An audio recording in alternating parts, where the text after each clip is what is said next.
দেশের আর্থিক খাতের চলমান সংস্কারের অগ্রগতি নিয়ে সন্তোষ প্রকাশ করেছে আন্তর্জাতিক মুদ্রা তহবিল IMF। বুধবার গভর্নরের সঙ্গে বৈঠকে সংস্থাটির প্রতিনিধি দল জানতে চেয়েছে সংস্কার নিয়ে বর্তমান সরকারের নতুন কোনো পরিকল্পনা আছে কিনা। এদিকে চলমান ঋণের শেষ কিস্তির সিদ্ধান্ত জানতে বসন্তকালীন বৈঠক পর্যন্ত অপেক্ষা করতে হবে বলে জানিয়েছে IMF।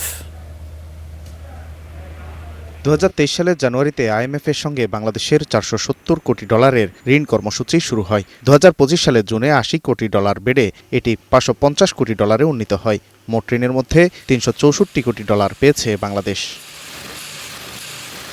বুধবার বাংলাদেশ ব্যাংকের গভর্নর মুস্তাকুর রহমানের সঙ্গে বৈঠক করতে আসে IMF-এর একটি প্রতিনিধি দল। বৈঠক শেষে কেন্দ্রীয় ব্যাংক জানায়, ঋণের শেষ কিস্তির $186 মিলিয়ন বিষয়ে জানতে অপেক্ষা করতে হবে এপ্রিলে অনুষ্ঠিত হতে যাওয়া সংস্থাটির বসন্তকালীন বৈঠক পর্যন্ত।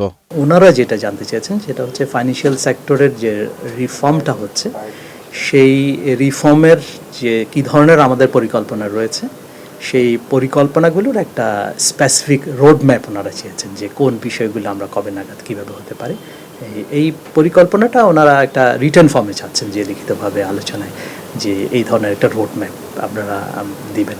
তো সেই হিসাবে বাংলাদেশ ব্যাংক কমিটেড, আমরা তৈরি করছি যে কাজগুলো যে হচ্ছে সেগুলোর একটা পরিকল্পনা হয়তো বাংলাদেশ ব্যাংক IMF-কে শেয়ার করবে। এদিকে 2025 সাল শেষে দেশে বিদেশি ঋণের পরিমাণ বেড়ে দাঁড়িয়েছে $113.52 বিলিয়ন।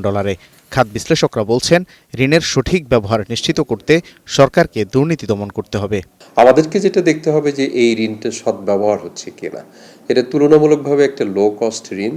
কারণটা হচ্ছে আমরা যদি আভ্যন্তরীণ সোর্স থেকে এগুলোকে বড় করতাম তাহলে কিন্তু আসলে অর্থনীতি সংকোচনের দিকে চলে যেতে পারত। যেহেতু বৈদেশিক সোর্স থেকে এই ফান্ডিংগুলো আসতেছে এবং হচ্ছে লো কস্ট ফান্ডিং, এটাকে যদি আমরা হচ্ছে হাই ইল্ড ইনভেস্টমেন্ট করতে পারি সেক্ষেত্রে কিন্তু এটা মানে বার্ডেন না হয়ে এটা আসলে অর্থনীতির জন্য একটা ভরসা স্থল হিসেবে কিন্তু দেখা দিতে পারে।